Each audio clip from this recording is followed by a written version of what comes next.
আসসালামু আলাইকুম। আমার ইউটিউব চ্যানেলে আপনাদের স্বাগতম। যদি আমার ইউটিউব চ্যানেলে আপনি নতুন হয়ে থাকেন তাহলে অবশ্যই আমার চ্যানেলটি সাবস্ক্রাইব করে আমার পাশে থাকবেন। আজকে আমরা এই ভিডিওতে দেখাবো যে বাচ্চা ছাগলের কতদিন বয়স হলে কৃমিনাশক করাতে পারবে এবং কিভাবে করালে বাচ্চা ছাগলের সঠিক কৃমিনাশক করানো হবে। আজকে আমি এই ভিডিওতে বাচ্চা ছাগলের কৃমিনাশক নিয়ে আলোচনা করব, তাই এই ভিডিওটা সম্পূর্ণ দেখার অনুরোধ রইল সবাইকে। যখন একটি ছাগল বাচ্চা প্রসব করবে তখন থেকে আপনাদের 60 দিন অপেক্ষা করতে হবে, যতদিন না পর্যন্ত বাচ্চা ছাগল মায়ের দুধ ছাড়া অন্যান্য কিছু খাওয়া শিখতে না পারে ততদিন পর্যন্ত বাচ্চা ছাগলের কৃমিনাশক করানো যাবে না। একটি বাচ্চা ছাগল 1 মাস পর্যন্ত মা ছাগলের দুধ খেয়ে থাকে। দুধ ছাড়া অন্যান্য কিছু খাওয়া শিখতে প্রায় 2 মাস সময় লেগে যায়। অনেক সময় 1 মাস বয়স হতে ছাগল অন্যান্য কিছু খাওয়া শিখে যায়।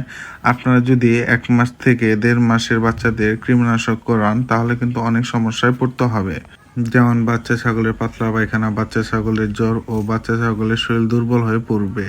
কৃমিনাশক করার পরে এ ধরনের সমস্যা যেন না হয় তার জন্য আপনাদের 2 মাস অপেক্ষা করা প্রয়োজন।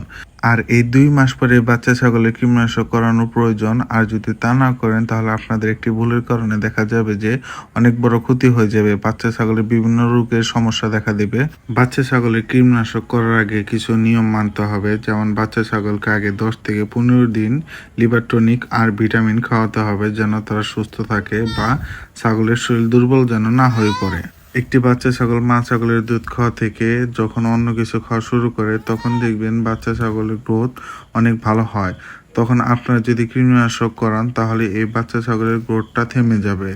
আর এই গ্রোথটা যেন থেমে না যায় তার জন্য আপনাদের কৃমিনাশক কোর্সটা করানোর আগে 10 থেকে 15 দিন লিভার টনিক ও ভিটামিন খাওয়াতে হবে। তারপর কৃমিনাশক কোর্সটা করাতে হবে। এতে দেখা যাবে যে বাচ্চা ছাগলের গ্রোথটাও থেমে যাবে না, আবার শরীরটাও দুর্বল হবে না। তো ভিউয়ার্স, আজকের ভিডিওটা এই পর্যন্তই ছিল। যদি আমার ভিডিওটি দেখে আপনারা উপকৃত হন তাহলে অবশ্যই আমার চ্যানেলটি সাবস্ক্রাইব করে আমার পাশে থাকবেন। আর আপনাদের মূল্যবান মতামতটা আমার কমেন্ট বক্সে জানিয়ে দিবেন। আসসালামু আলাইকুম।